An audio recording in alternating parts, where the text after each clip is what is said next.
બિહાર બંગાળ ભૂકંપના આંચકાથી ધ્રુજી ઉઠ્યા। રિક્ટર સ્કેલ પર 7.1 ની તીવ્રતા કેન્દ્ર સ્થાને ચીન, નેપાળ અને ભૂતાનના પણ અસર।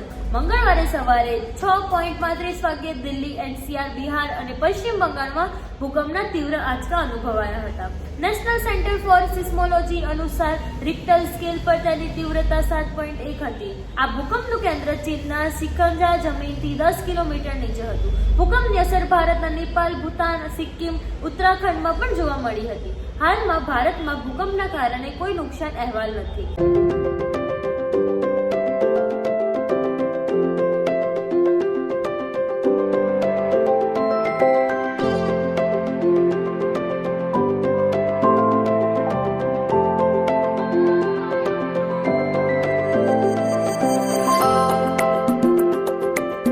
નેપાળ અને ચીનમાં અત્યાર સુધી કોઈ નુકસાનના સમાચાર મળ્યા નથી। 2015માં આવેલા ભૂકંપને કારણે કાઠમંડુ 10 ફૂટ સુધી સરકી ગયું હતું। 2015માં નેપાળમાં 7.8 ની તીવ્રતાના ભૂકંપના ભારે તબાહી મચાવી હતી। આ સમયગાળા દરમિયાન લગભગ 9000 લોકો માર્યા ગયા હતા। આ ભૂકંપે દેશની ભૂગોળ પર બગાડી નાખી।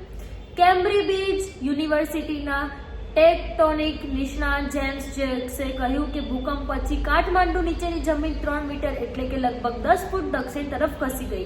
જો કે વિશ્વના સૌથી મોટા પર્વત શિખર એવરેસ્ટની ભૂગોળમાં કોઈ ફેરફાર કે કોઈ સંકેત દેખાતા નથી। ભૂકંપ 20 મોટા પરમાણુ બોમ્બ જેટલો શક્તિશાળી હતો। ભારતે 5 નવેમ્બર 2023ના રોજ નેપાળમાં ભૂકંપ પ્રભાવિત લોકોને મદદ માટે રાહત સામગ્રી મોકલી હતી। નિષ્ણાંતોનો દાવો, અરવલ્લી પર્વતમાળા તિરાડ સક્રિય થઈ છે, ભૂકંપ આવતા રહેશે।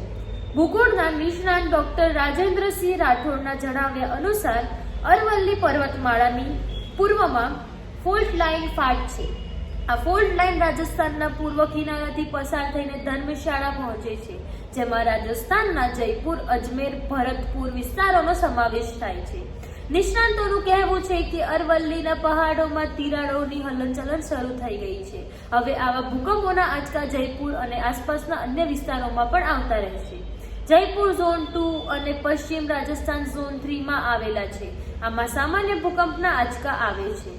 467 વર્ષ પહેલા ચીનમાં આવેલા ભૂકંપમાં 8.30 લાખ લોકોના મોત થયા હતા। ચીનમાં સૌથી ઘાતક ભૂકંપ 1556માં આવ્યો હતો, જેનો 8.30 લાખ લોકોના મોત થયા હતા।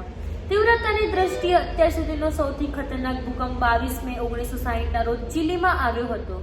રિક્ટર સ્કેલ પર તેની તીવ્રતા 9.5 હતી। આના કારણે આવેલા સુનામીને દક્ષિણ ચીલી, હવાઈયન ટાપુઓ, જાપાની, ફિલિપાઇન્સ, પૂર્વ ન્યુઝીલેન્ડ, દક્ષિણ પૂર્વ ઓસ્ટ્રેલિયા સહિતના ઘણા દેશોમાં ભયંકર તબાહી મચાવી હતી। આમાં 1655 લોકોના મોત થયા હતા, જ્યારે 3000 લોકો ઘાયલ થયા હતા। હું તમારી સંવાદદાતા સ્નેહા શાહ અને તમે જોઈ રહ્યા છો SG ન્યૂઝ ગુજરાતી।